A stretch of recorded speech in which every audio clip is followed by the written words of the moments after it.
Interesting movie that was in the cinemas, of course, was National Treasure, and it was an interesting movie about the seeking of all the wealth that had been accumulated from one nation conquering another nation, and eventually accumulated supposedly and hidden, by the well, we'll just put it by the entrepreneurs of wealth that were portrayed in the movie, and therefore it seemed to be some secret treasure.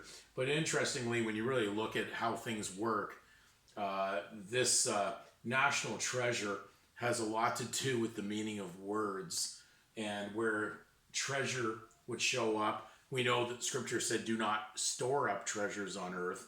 It's talking about don't even get mixed up in that craziness because it has no value.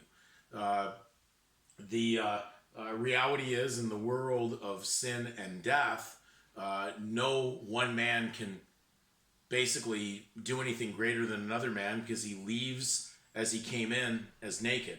So, therefore, this idea of passing treasures, as the Egyptians tried to do, thinking they were going to go into another life with those treasures, and in fact, they were just dug up and exploited anyways, and all their treasures that they had buried with themselves, of course, in the reality went nowhere other than into the hands of pilferers. So, national treasure, it's interesting this word national because it comes up in the law. So, we're going to go to national. I'm just reading you out of the Canadian Law Dictionary. Now, this is more than not, I'm going to say that you're not going to run into too much differences. The meanings, more than not, are run by the same gambit of legal liars, and they put these books together for these definitions because of how they operate. The snakes are all in one little pool. So when we go to the word national, it says an individual possessing the nationality of a particular country. So if you call yourself Canadian, you call yourself Australian, you call yourself an American, well, you just said that you belong to them and you're their property. Okay, so remember that has nothing to do with God, so don't bring in your Christian name into that. The minute you said that, or you mention one of these nations, you're no longer what you think you are.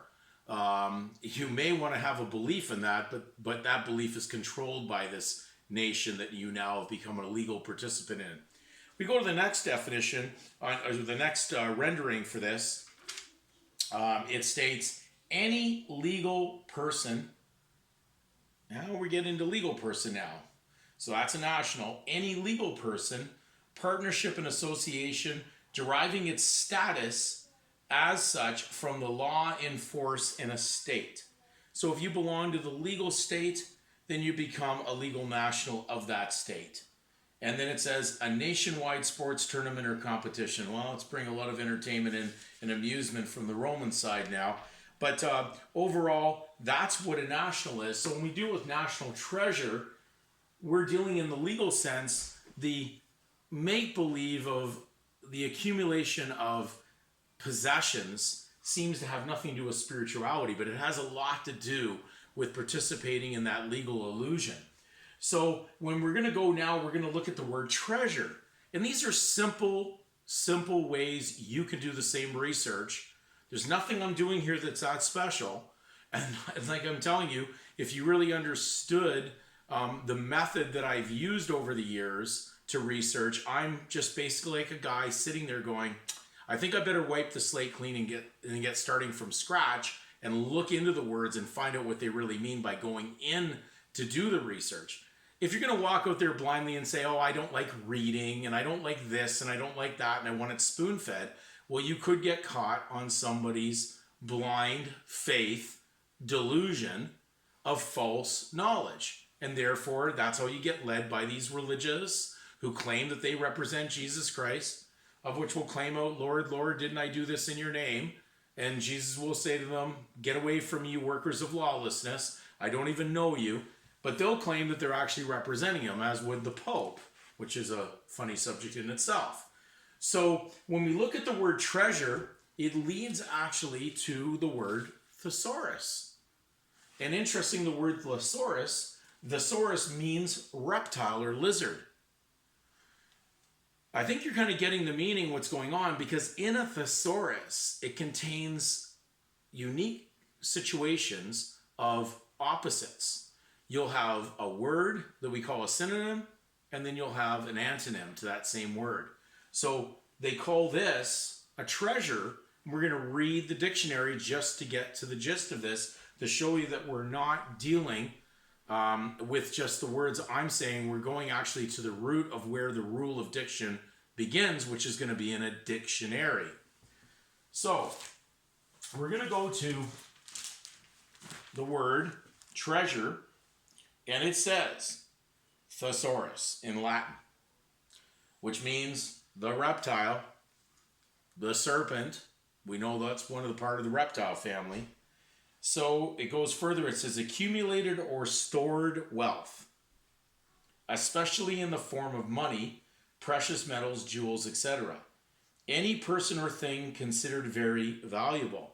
Well, I can guarantee you that when your parents started off the illusion with the state and put in two opposites that don't belong to create what could look like a confusion, they eventually created a confused little certificate that actually is merged or made to look like it merged truth, your God-given name, with a legal state surname title. Therefore, this, on many of the documents that are considered birth certificates, some of them being in Canada, have actually stamped the back of them for treasury use only. Not for your use, for treasury use only. They have access to the treasure trove, those who control such a system and create the issuance of these things. So it takes two things to be in opposite that would represent what we call a thesaurus.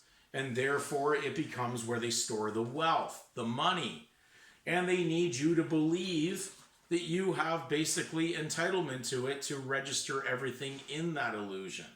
So when we're looking at these words, and I'm saying you can go through, Black's Law dictionaries, look up the word treasure, treasure trove, all these words that are related to this, because we go on and on and on. But it definitely leads to fiction talk, which deals with speaking with a forked tongue, a branch tongue. Both truth and fiction show up in the world of the reptile, the thesaurus, and therefore it becomes a treasure because you're storing up everything inside a legal house of man. It's not a spiritual treasure, therefore you're wasting your time because it's not yours.